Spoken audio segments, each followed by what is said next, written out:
Nuk ka gjë më mrekulli dhe ma bukuri dhe hijeshi në kësaj bote se sa të lexosh Kur'anin. Sepse për çdo germ ke nga 10 shpërblimet e i madhi Zot. Dhe luma i njeri që e lexon Kur'anin, sepse Kur'ani do të jetë ndërmjetësim për ju o njerëz të mirë, e dhakarin wal untha, qofshi pra femra apo meshkuj, që jeni të dedikuar në leximin e Kur'anit. Leximi i Kur'anit e ndriçon fytyrën tënde. Leximi i Kur'anit të motivon të bësh punë të mira. Leximi i Kur'anit të ndriçon mendjen, sepse Kur'ani është Furkan. Një ndër emrat e Kur'anit është Furkan, që do të thotë dallues i së vërtetës nga e kota.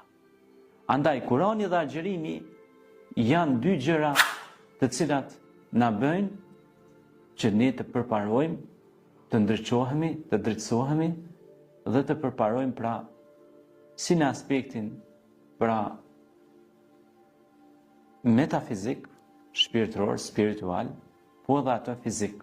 Për shkak se agjerimi është edhe mjek i cili detoksifikon trupin ton, mirë po në të njëjtën kohë është edhe mjek spiritual i cili rregullon mirëqenien tonë shpirtërore.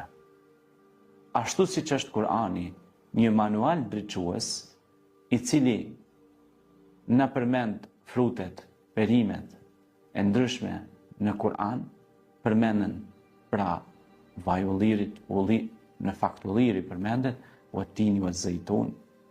Pastaj në Kur'an përmendet shega, përmendet rushi, përmendet shumë gjëra pra që janë të shëndetshme kur ne ushqehemi me ta.